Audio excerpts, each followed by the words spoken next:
Bonjour, le sujet aujourd'hui dans cette vidéo est simple. On voit comment convertir un serveur OpenSUSE en pôle de travail. Alors au passage on verra différents bureaux, mais on verra aussi pourquoi passer d'abord par une installation serveur. Rien de bien compliqué, mais c'est aussi l'occasion de parler du programme Zypper. La chaîne traite tout un tas de sujets, toujours sur l'informatique. Pensez à vous abonner et activer la cloche pour recevoir les notifications de mes nouvelles vidéos.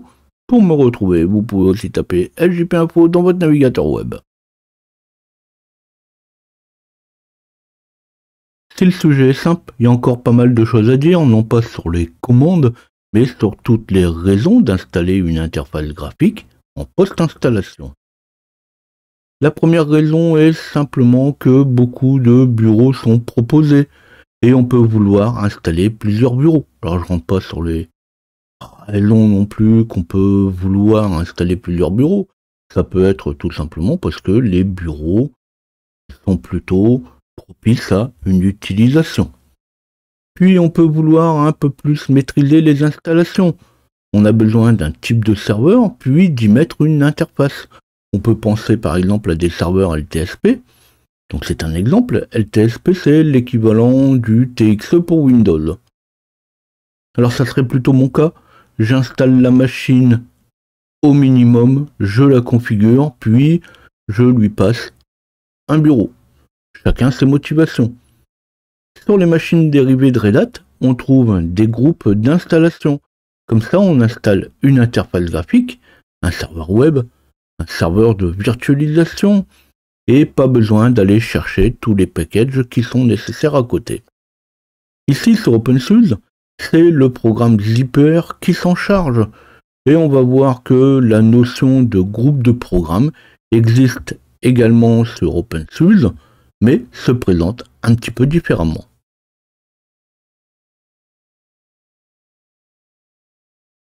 Ici, je vais partir d'une machine installée à son minimum, une machine classique, 16 Go de RAM, 8 cœurs. Bon, c'est ce qu'on trouve quand même en général, mais un vieux coucou avec 2 cœurs et 2 Go de RAM, ça marcherait très bien. Ici, pas besoin de connaissances particulières, on tape une simple commande pour installer le bureau, une autre pour activer par défaut, puisque par défaut il ne sera pas activé, donc on va devoir l'activer pour qu'il soit démarré par défaut, et une derrière pour créer un utilisateur, et encore si l'utilisateur vous ne l'avez pas encore créé. Mais si vous désirez plus d'informations sur l'utilisation de Linux, vous pouvez toujours voir mes vidéos sur le sujet. Bien que généralement on le fait sur une machine réelle, mais sur la chaîne, vous pouvez aussi consulter ma playlist sur la virtualisation.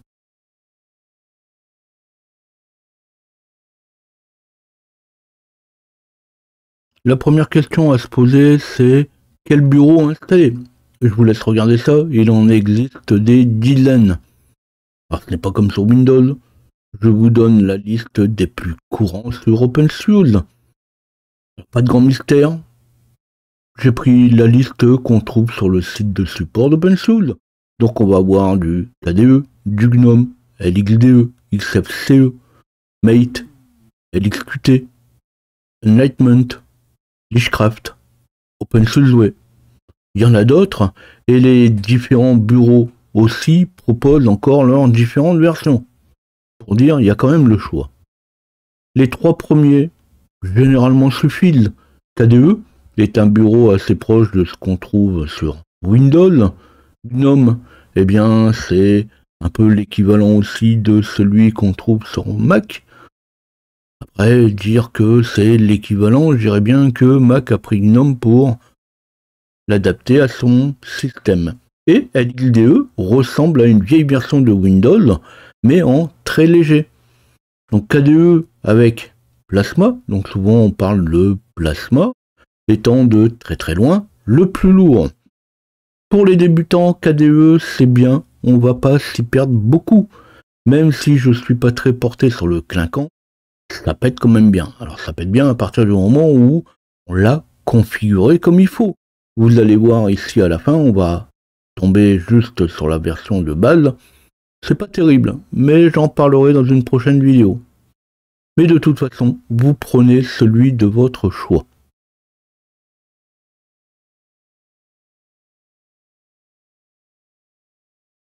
Alors voilà une de mes premières 3 commandes. Zipper, install, espace-y, espace pattern-kde-kde, espace, plasma 5-étoile. Alors ici, en fait, on fait un zipper install et on dit oui à tout. Alors contrairement aux autres, comme DNF, yum, apt, le -y se met juste après le mot-clé install. Sinon, il ne comprend pas le paramètre, alors c'est juste à savoir. Mais effectivement, pour un DNF yum apt, on peut le mettre quasiment n'importe où. Alors quand j'ai lancé la commande, j'ai un quart d'heure pour pouvoir vous expliquer ce qu'on a fait. Alors je vais mettre un petit peu moins de temps, je couperai un peu au passage. Alors oui, il y a du monde à télécharger et installer. Alors il faut une bonne connexion internet. Mais bon, sans l'internet, Linux, c'est quand même moyen. Pour GNOME, eh ben, on aurait utilisé zipper install -y pattern-gnome-gnome pattern-lxde-lxde et ainsi de suite pour les autres. Pattern, c'est ce qui va remplacer groupe dans les autres systèmes. Pour Zipper, eh bien, c'est tout simplement l'installeur du système. Alors j'aurais très bien pu utiliser Yast, Yast2, mais Zipper semble maintenant être plus dans la bonne pratique. L'un ou l'autre, de toute façon, c'est pareil. Et puis, eh bien, on peut utiliser la commande man zipper ou zipper espace -h. Alors je montrerai ça rapidement après l'install de mes 1400 paquets. Alors reste quand même un petit point à traiter, c'est que j'ai rajouté dans ma commande KDE plasma 5-étoile. Alors j'ai rajouté ça pour rajouter tous les outils plasma 5. Plasma, c'est un peu la partie visuelle, les animations. Installer complet, ça va quand même occuper sensiblement 12 Go. Bien sûr, 12 Go c'est pas énorme, on est loin de ce qu'on a avec Microsoft ou même ce qu'on peut retrouver sur Mac. Alors, pourquoi pas? Il faut se faire plaisir. Plasma 5, bon c'est quand même un quart en plus, donc on passe de 1 Go de données à télécharger à 1 Go 27. Alors, c'est quand même pas rien, mais c'est ce que je viens de dire, c'est très loin de ce qu'on trouve sur d'autres systèmes.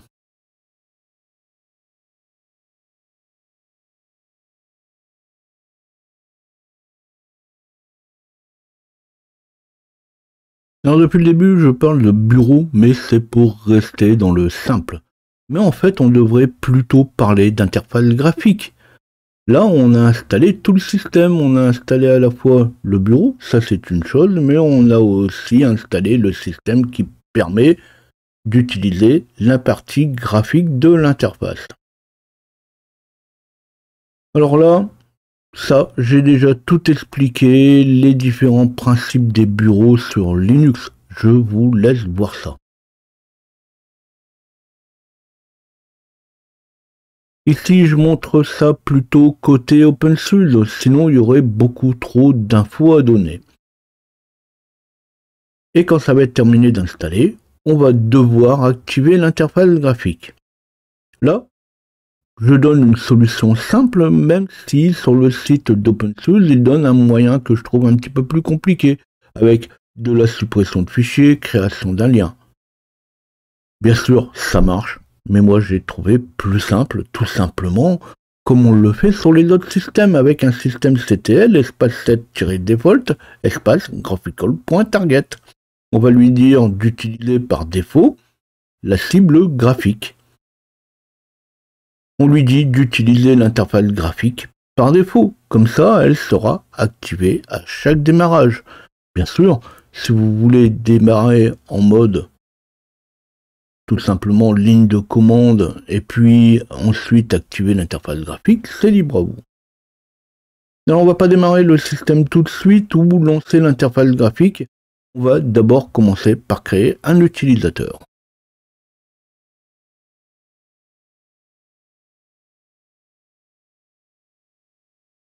Si vous avez déjà créé un utilisateur au moment de l'installation, c'est ce que je disais tout à l'heure, vous pouvez passer cette étape. Pour moi, minimum, c'est minimum. Je n'ai même pas créé un utilisateur.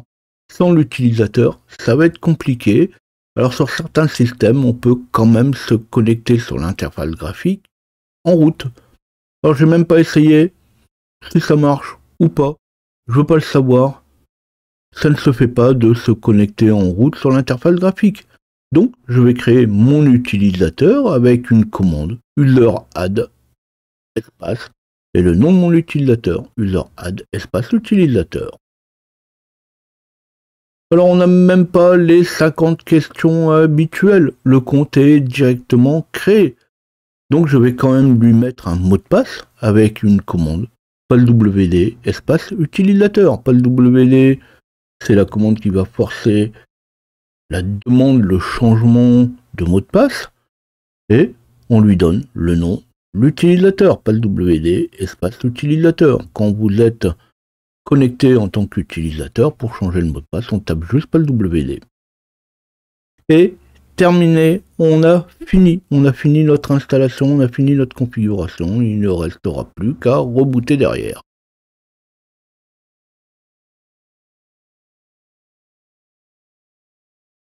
On peut alors redémarrer avec un reboot ou un init 6. Alors certains pensent que init n'existe plus, et pourtant. Ou sinon, on peut lancer directement l'interface graphique avec un init 5. Alors je préfère init 6 pour le reboot. Comme ça permet de vérifier que mon interface graphique est bien lancée comme il faut dès le démarrage du système. Mais ça reste aussi une question de choix, une question de principe. Rien n'empêche de démarrer maintenant l'interface graphique et puis de redémarrer la machine plus tard pour pouvoir vérifier si ça démarre comme il faut. Donc on va attendre les quelques secondes de reboot, puis on va pouvoir se connecter.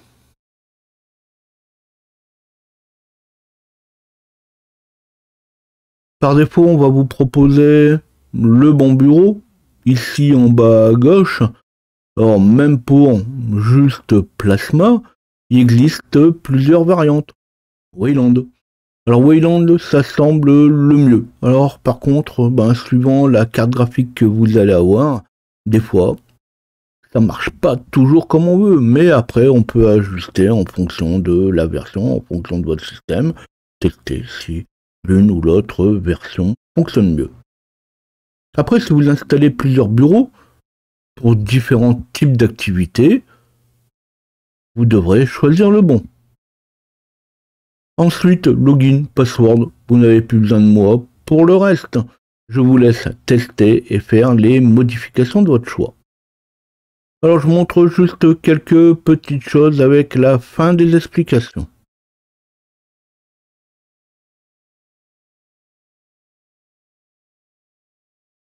Le reste des actions est vraiment lié au bureau eux-mêmes. Le bureau n'est rien d'autre qu'un programme comme un autre. Les développeurs proposent alors les paramètres, les applications comme ils le veulent. Alors ça respecte bien sûr toujours une norme. Casser complètement les codes, ce n'est pas forcément le but. On peut chercher quelques petites choses, mais on s'en sort toujours. Alors ouais, ça pète pas trop quand même, hein, vu comme ça KDE. Alors je vais me rattraper, rassurez-vous, avec une vidéo pour faire dans le beau. Vu que c'est ce qui fait qu'un système fonctionne bien. S'il n'est pas beau, ça fonctionne pas bien. Tout le monde le sait. Alors je sais bien que ce que je viens de dire, c'est triste, mais c'est comme ça que ça fonctionne. Alors comme il y aura toujours 3 ou 4 vidéos qui vont passer entre les deux, vous pouvez vous essayer. Alors bien sûr, il y a la résolution, le fond d'écran, les animations, les décorations de fenêtres, les icônes, la fenêtre de connexion, les couleurs. On peut mettre des widgets aussi sur le bureau. Il y a vraiment de quoi faire et c'est pour ça que je devrais y passer une vidéo rien que pour montrer qu'est-ce qu'on pourrait configurer. Je dis bien qu'on pourrait parce que je pourrais de toute façon pas en faire le tour. Au-delà de ça, c'est le moment de tester tous les bureaux pour choisir celui que vous préférez. Dans ce cas, Pensez à liker si le sujet vous a plu. Alors je comprends que c'est bien qu'on pourra avoir des questions. Si pour les uns Linux c'est une évidence, vouloir passer sur ce système n'est pas forcément facile. Mais plus facile avec un bureau quand même. Donc laissez vos questions, laissez vos suggestions, vos remarques sous la vidéo. Et on se revoit bientôt.